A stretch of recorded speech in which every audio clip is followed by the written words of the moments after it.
What's up, everybody? I'm Stan, and welcome to Detail Comics, where we go over comics in detail. This is iRate Reviews, the show where I go over a comic book, its story, its art, give you my impressions, and let you know whether it's something to go back to the shop for or not. So make sure you subscribe to get more of these every single week. The book I'm going to be talking about is Batman White Knight #2. So Batman White Knight #2 is a continuation of the previous story that was started off by Sean Gordon Murphy. So he's both writing and doing the illustrations for it, with Matt Hollingsworth on the art. He's basically doing the coloring for it, which is what gives it such a unique palette.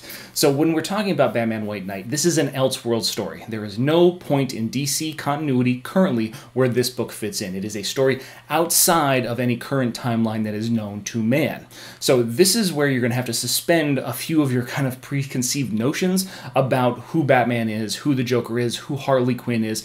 And the thing is that Sean Gordon Murphy really broke his, cut his teeth when it came to Batman the Animated Series. That was always his favorite piece of the Batman mythos, so that's where you've got to find a lot of your inspiration for these various characters. But let's just jump right into the story.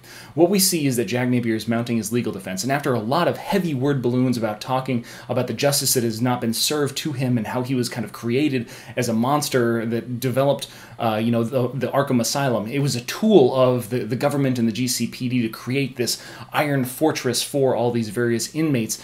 It just became a very serious inquisition that ultimately ended up with Jack Napier freed. Of course, you have the political commentary that's going on the TV set, which you've got a point-counterpoint kind of situation on the GCPD, social justice, the various things that are happening in the various kind of like less than stellar parts of town, the ghettos as you would. And what we see is we see Jack Napier kind of go back to meet Harley Quinn, and this is a Harley Quinn that seems oddly familiar if you're a more modern day reader of comic books. If you're in the Suicide Squad recent venture, and then ultimately she is just not down with this brand new Jack Napier that's all huggy, lovey, all about his feelings, proposing kind of marriage for Harley Quinn. But that's okay because this isn't the real Harley Quinn. Making her entrance stage right with hyenas in tow, we see Harley Quinn, like Batman Animated Series Harley Quinn, come in and reclaim her Joker, her Jack Napier.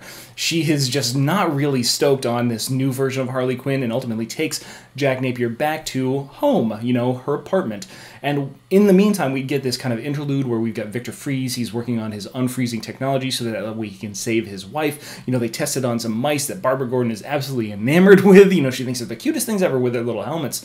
And then we see Victor make a very rash decision and use it on himself. And that has some pretty sour results for him, because the unfortunate thing is that he was frozen in his 30s and that was 50 years ago, so now he is 80 years old.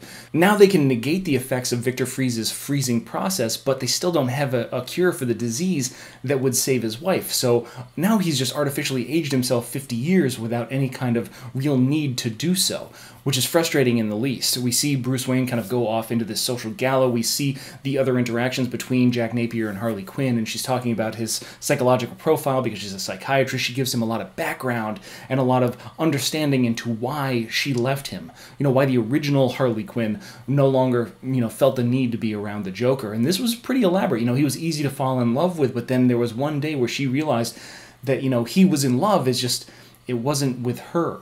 It was with his obsession with Batman and the need to be close to him. It got so far to the point where we get a little bit of Killing Joke in here. Oh man, it's just rough because he kidnaps Jason Todd, this Robin, he's starting to kill him. Harley pulls him away. It's this complete alternate universe history timeline kind of thing, but in the context of this, if you were to kind of superimpose a lot of things that happened inside the DC universe over the history of Batman, this really, it makes a little bit of sense in continuity. And then ultimately, Harley goes to the Batman, brings him back so that way that he can imprison the Joker. Nobody knows what happened to Jason Todd. Jack Napier doesn't even know what happened to Jason Todd because it's so fractured inside of his psyche.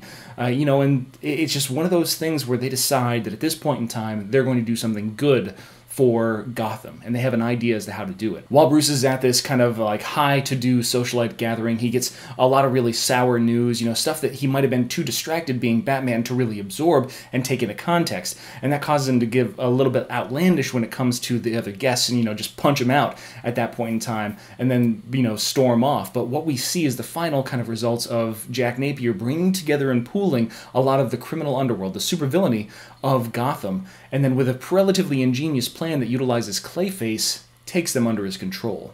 And this is where Batman the White Knight #2 finishes up. So this gives us a context that the Joker is building himself an army that is being used in kind of subterfuge ways to go about, empowering the 99% of Gotham, and when he's putting out a public portrayal that Batman is the pit bull of the 1%, he's the one that is pushing down these people. The crime that he's stopping, the property damage that he is causing, is unfortunately driving down housing markets, and it's forcing people out of various buildings, and it's causing developers to come in and flip these things, and really it's doing a disservice to a lot of the lower class citizens of Gotham. It's a very fast and loose story.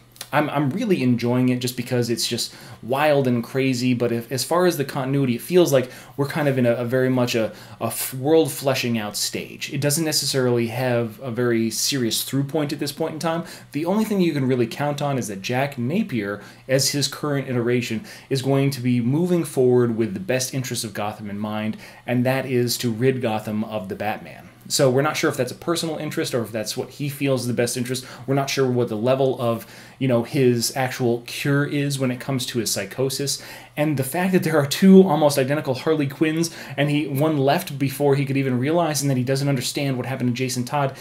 There are a lot of things that make me think that his psyche is completely fractured still. It's just that he's kind of operating on his higher level of consciousness at this point in time. The thought process for the entire book is a little bit confusing, so I'm gonna kind of hold it against it at this point in time. But you can't fault the art style. There's a lot of powerful imagery that comes along through this, and I mean, Sean Gordon Murphy does a fantastic job with the visuals. He could tell the story with visuals alone. You would have a very clear concept of exactly what is happening. It's just that when you match the visuals with the words in the balloons and what it means in terms of context, it just makes it a little bit murky, a little bit muddy. So overall, Batman White Knight #2 is something I think that people should still be interested in, but I can see how you might drop off of it after this issue, maybe the next issue, depending on how the storytelling kind of goes. I'm going to be sticking with it for the long haul, but it's one of those things where you are going to have to try and find out for yourself whether it's the book for you or not.